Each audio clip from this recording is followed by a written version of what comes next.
Hello friends, आपका हमारे YouTube channel big learning platform पे करंट अफेयर्स की क्लास में स्वागत है। तो चलिए आज के करंट अफेयर्स का हम लोग शुरुआत करते हैं यूपीपीसीएस 2023 बैच के लिए।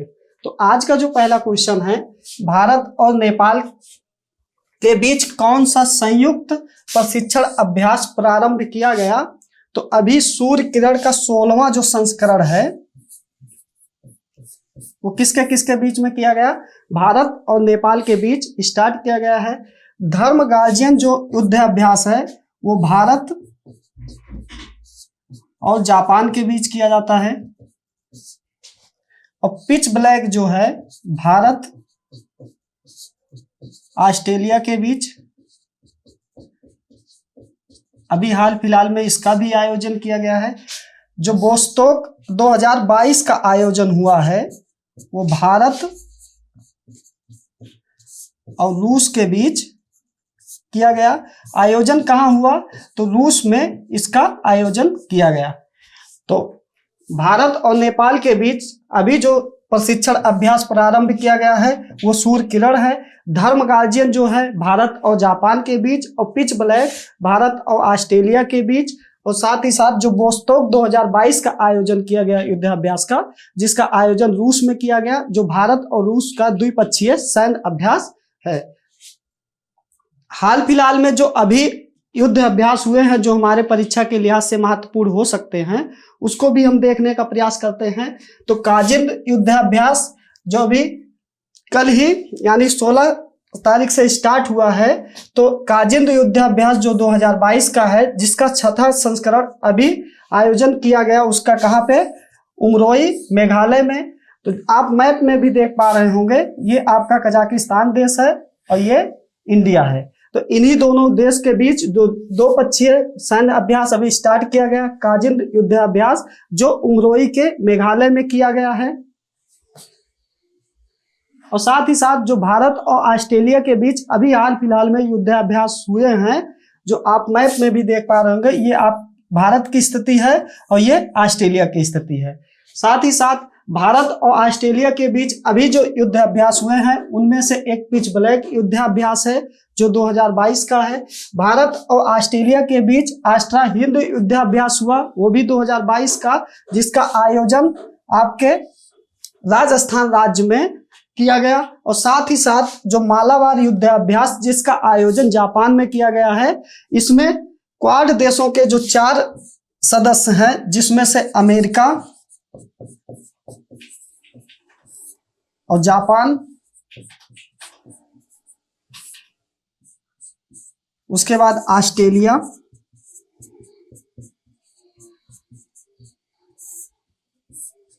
और चौथा देश भारत यानी कि अपना इंडिया। इन चारों देशों के द्वारा क्वाड देशों, इसको क्वाड देश के समूह के नाम से भी जानते हैं, इसी के द्वारा अभी क्या किया गया है? मालाबार युद्धाभ्यास जो अभी हाल फिलहाल में जिसका समापन हुआ है, ये कहाँ किया गया है? ये जापान में इसका आयोजन किया गया है। और जो प्रमुख युद्धाभ्यास हैं जैसे कि भारत और फ्रांस के बीच, तो संयुक्त वायु अभ्यास जो 2022 है, जिसका आयोजन कहाँ किया गया? आयोजन जोधपुर राजस्थान राज्य में किया गया है।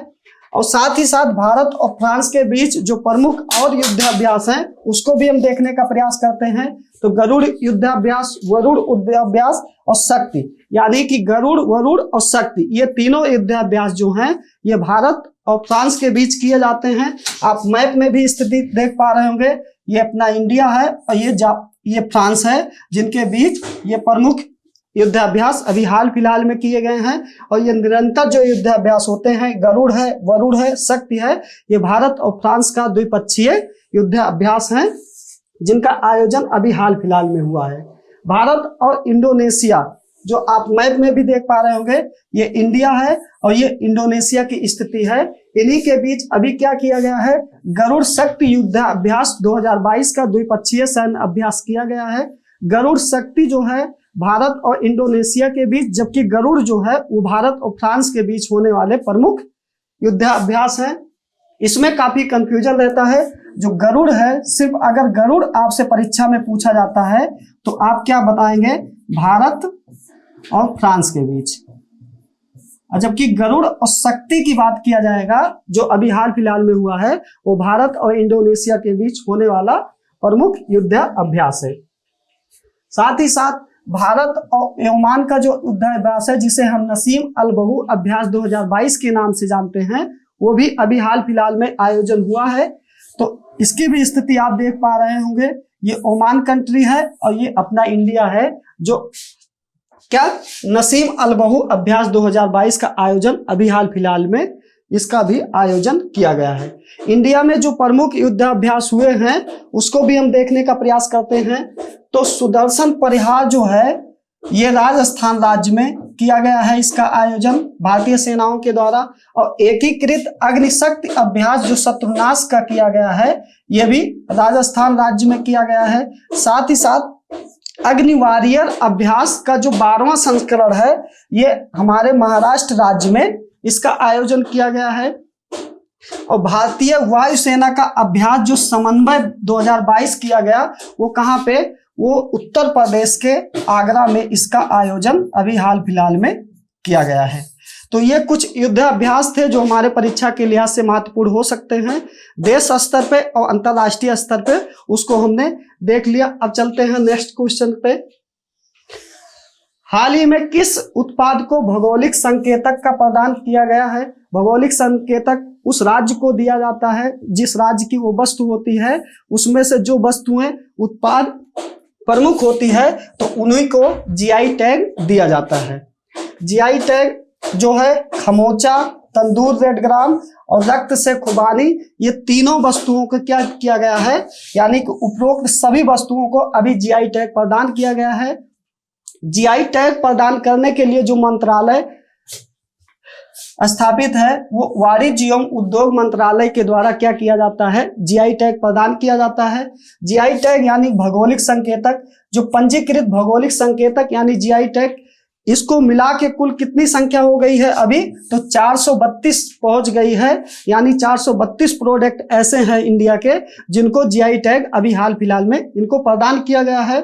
असम के विख्यात खमोसा, तेलंगाना के तंदूर रेड ग्राम को, और लद्दाख के रक्त खुबानी को, और महाराष्ट्र के अलीबाग सफेद प्याज को, उनको जीआई टैग मिला गया है। इसके द्वारा जो संख्या बढ़ के कितनी हो गई है टोटल, तो 432 संख्या हो गई है। शीर्ष ये क्वेश्चन आपसे पूछा जाता है कि अधिकतम जो संख्या है जीआई टैग प्राप्त करने वाले राज्यों में कौन से 5 राज्य ऐसे हैं जिनको शीर्ष है, तो कर्नाटक पहले स्थान पे है, तमिलनाडु है दूसरे स्थान पे, और उत्तर प्रदेश है तीसरे स्थान पे, और चौथे पे कर्नाटक, और 5वें पर केरल है, जो इन 5 राज्यों में सबसे ज्यादा जीआई टैग प्रदान किया गया है। हाल ही में किस राज्य द्वारा वशीकरण योजना प्रारंभ किया गया है? तो वशीकरण योजना जो है वो किसके द्वारा, केरल के द्वारा वनीकरण योजना जो लॉन्च किया गया है वो केरल राज्य के द्वारा किया गया है। केरल राज्य से संबंधित अभी हाल फिलहाल की जो घटनाएं हमारे परीक्षा के लिहाज से महत्वपूर्ण हो सकती है, उस पर भी हम एक बार चर्चा कर लेते हैं। केरल ने अभी क्या किया है, वर्ल्ड ट्रेवल मार्ट और रिस्पॉन्सिबल टूरिज्म ग्लोबल अवार्ड जीता गया है केरल राज्य के द्वारा। पूरे राज्य में सोने की एक कीमत को स्थिर करने वाला राज्य जो है वो भी केरल है। केरल ने सर्वश्रेष्ठ सार्वजनिक परिवहन सेवाओं को केंद्रित करने के लिए केंद्र सरकार का पुरस्कार जीता है। एचडीएफसी बैंक के कोझिकोड में केवल महिला कार्यक्रमों द्वारा संचालित किया जाने वाला कार्यक्रम है जो एचडीएफसी बैंक के द्वारा किया गया है। केरल सरकार ने जैसे कि जीएसटी जो लागू हुआ है उसको चोरी को रोकने के लिए क्या किया गया है, एक मोबाइल ऐप को लॉन्च किया गया है केरल सरकार के द्वारा। केरल ने आंगनबाड़ी बच्चों के लिए अंडा और दूध योजना भी स्टार्ट की गई है केरल सरकार के द्वारा। साथ ही साथ ऑनलाइन सरकारी ई टैक्सी जारी करने वाला पहला राज्य कौन सा है, वो भी केरल राज्य के द्वारा किया गया है। टाटा पावर ने केरल में पानी से तैरती हुई भारत की सबसे बड़ी सोलर परियोजना भी शुरू की गई है, किसके द्वारा, केरल राज्य के द्वारा। हाल ही में ग्रामीण क्षेत्र में वित्तीय समावेशन के लिए फिनटेक कंपनी स्पाइस मनी ने किस बैंक के साथ समझौता किया है, तो एक्सिस बैंक के साथ अभी क्या किया गया है, यह समझौता किया गया है वित्तीय समावेशन के लिए फिनटेक कंपनी की स्पाइस के साथ, यह समझौता ज्ञापन किया गया है एक्सिस बैंक के साथ। हाल ही में संयुक्त राष्ट्र द्वारा भारत की परियोजनाओं को विश्व के जो 10 पुनर्जीवित प्राकृतिक कार्यक्रमों में शामिल किया गया है।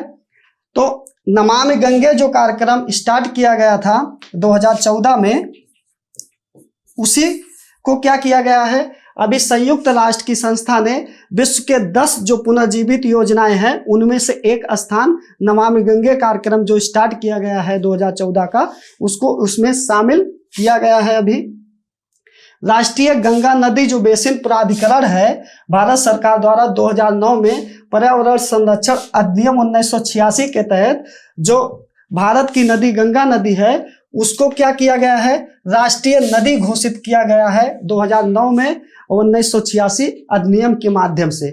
और साथ ही साथ स्वच्छ गंगा कोष की स्थापना कब होती है, 2014 में। इसका गठन क्या है कि गंगा की साफ सफाई, उसमें जो अपशिष्ट पदार्थ हैं उसको, मल मूत्र को साफ करने के लिए, और साथ ही साथ नदी की जैविक विविधता के संरक्षण के लिए क्या किया गया है, स्वच्छ गंगा कोष का गठन किया गया है, जो वर्ष 2014 में इसका गठन किया गया था।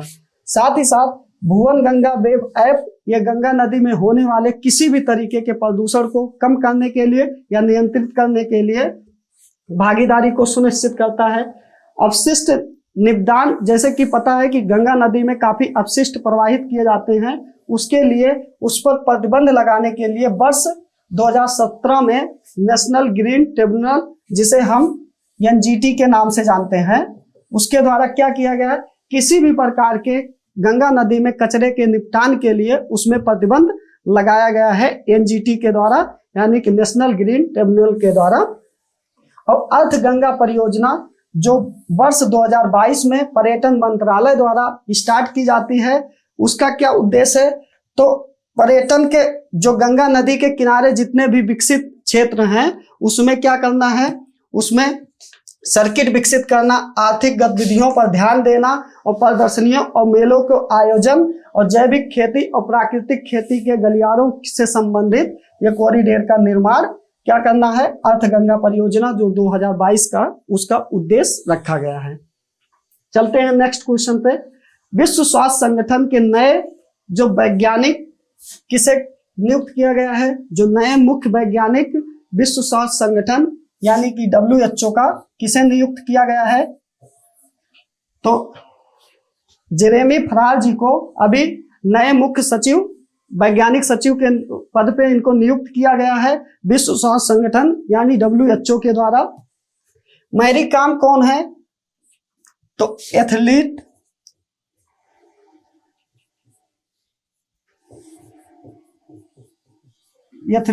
कमीशन की ये क्या बनी है, पहली महिला अध्यक्ष हैं। और शरद कमल कौन है, तो इसके एथलीट कमीशन के उपाध्यक्ष अभी इनको बनाया गया है। और साथ ही साथ जो राजू कुमार हैं वो भारतीय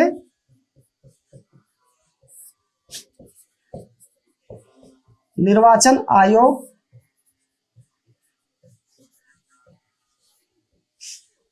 जिसका उल्लेख आर्टिकल 324 में किया गया है, उसके क्या हैं, अभी ये मुख्य सचिव बनाए गए हैं। और साथ ही साथ जो अन्य 2 आयुक्त होते हैं वो कौन हैं, वो अरुण गोयल जी हैं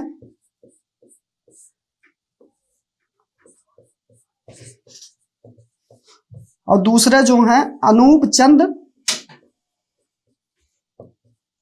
पांडे जी हैं, वो दूसरे आयुक्त हैं। यानी कि जो मुख्य निर्वाचन आयुक्त है वो राजू कुमार हैं। जो अन्य 2 निर्वाचन आयुक्तों की बात की गई है उसमें से पहले अरुण गोयल है, जिनकी अभी हाल फिलहाल में इनकी भी नियुक्ति की गई है। दूसरे जो हैं वो अनूप चंद्र पांडे जी हैं। और यह एक कैसी, तो यह एक संवैधानिक, जो भारतीय निर्वाचन आयोग है यह एक संवैधानिक संस्था भी है, यह भी आपको जानना चाहिए। तो जेरेमी फरार जो हैं अभी क्या किए गए हैं, WHO के यानी कि नए मुख्य वैज्ञानिक के बनाया गया है इनको। और भारत द्वारा 16 दिसंबर को विजय दिवस किस को स्वतंत्र कराने के उपलक्ष्य में मनाया जाता है? जैसे कि 1971 का जो भारत पाकिस्तान का युद्ध होता है,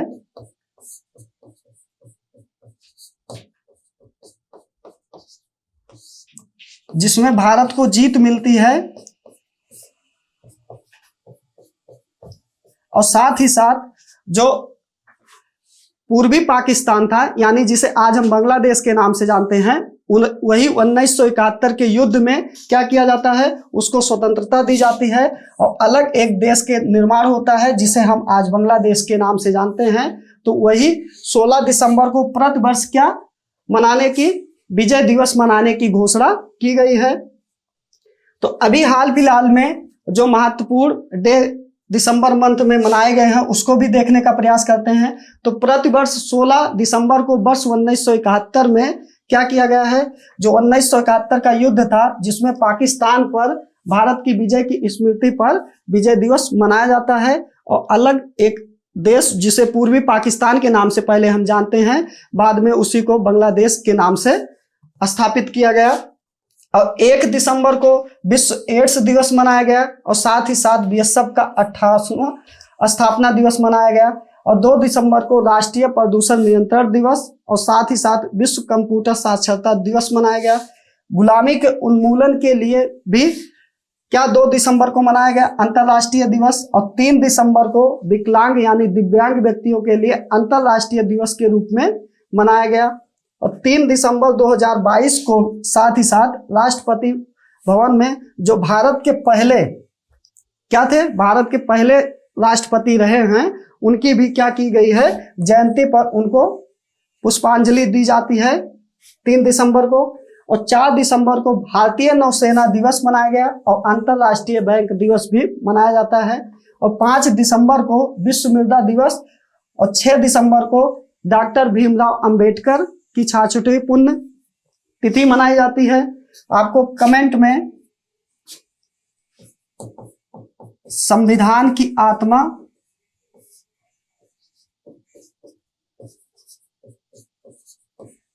के किस आर्टिकल को, यानी किस अनुच्छेद को संविधान की आत्मा कहते थे डॉक्टर भीमराव अंबेडकर के द्वारा। और 7 दिसंबर को सशस्त्र सेना झंडा दिवस मनाया गया। 8 दिसंबर को सार्क चार्टर दिवस मनाया गया। 9 दिसंबर को अंतर्राष्ट्रीय भ्रष्टाचार विरोधी दिवस मनाया गया। 10 दिसंबर को अंतर्राष्ट्रीय मानव अधिकार दिवस मनाया गया, जो किसके द्वारा, यूएन की जो 6 अंग हैं उनमें से एक अंग जो महासभा है उसी के द्वारा प्रतिवर्ष क्या अंतर्राष्ट्रीय मानव अधिकार दिवस मनाया जाता है। और साथ ही साथ 11 दिसंबर को अंतर्राष्ट्रीय पर्वत दिवस और यूनिसेफ दिवस मनाया गया 11 दिसंबर को। 12 दिसंबर को अंतर्राष्ट्रीय सार्वभौमिक स्वास्थ्य कवरेज दिवस मनाया गया, और 14 दिसंबर को राष्ट्रीय ऊर्जा संरक्षण दिवस के रूप में मनाया गया। और 15 दिसंबर को सरदार वल्लभ भाई पटेल की पुण्यतिथि मनाई जाती है, जो भारत की 565 रियासतें थी उनको विलय कराने का जो सबसे महत्वपूर्ण योगदान था, वो पंडित सरदार पटेल जी की पुण्यतिथि मनाई गई। और साथ ही साथ नेक्स्ट क्वेश्चन पे चलते हैं। हाल ही में भारत सरकार द्वारा किस केंद्र शासित प्रदेश में परिवार पहचान पत्र योजना प्रारंभ करने की घोषणा की गई है? तो जम्मू कश्मीर जो क्या है वर्तमान में भारत का केंद्र शासित प्रदेश है।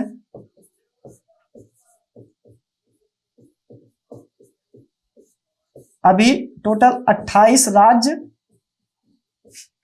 और 8 यूटी है, यानी यूनियन टेरिटरी है।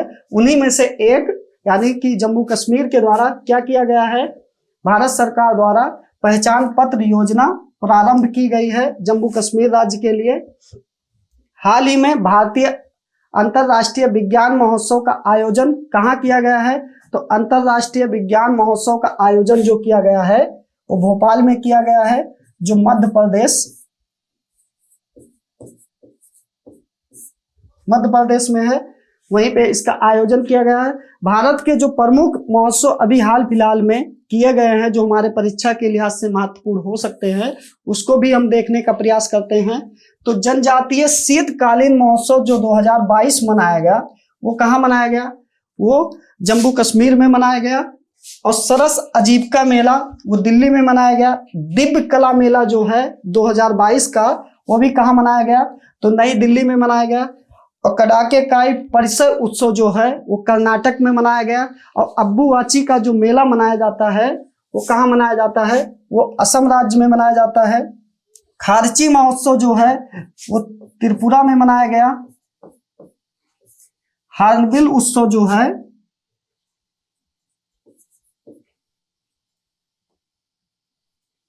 नागालैंड में मनाया गया। और संगाई महोत्सव मणिपुर में मनाया गया। आम महोत्सव जो है वो लखनऊ में मनाया गया, यानी कि यूपी में। तो ये प्रमुख कुछ महोत्सव हैं जो हमारे परीक्षा के लिहाज से महत्वपूर्ण हो सकते हैं, उसको भी हमने देखने का प्रयास किया।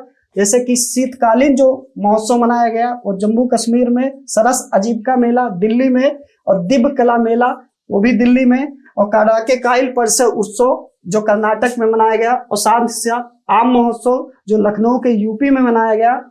उसके बाद संगाई महोत्सव जो मणिपुर में, और हार्नबिल उत्सव आपके नागालैंड में मनाया गया, और खारची महोत्सव वो आपके त्रिपुरा राज्य में मनाया गया, और अब्बू-वाची मेला जो भारत के असम राज्य में मनाया जाता है। ये प्रमुख कुछ क्या थे? महोत्सव थे जो आपके परीक्षा के लिहाज से महत्वपूर्ण हो सकते थे, उसको भी हम देखने का प्रयास करें। तो आज की करंट अफेयर्स क्लास यहीं पे समाप्त होती है। आपको हमारा यह वीडियो कैसा लगा कमेंट बॉक्स में अपनी प्रतिक्रिया जरूर दें। आपको हमारा यह वीडियो देखने के लिए बहुत बहुत धन्यवाद।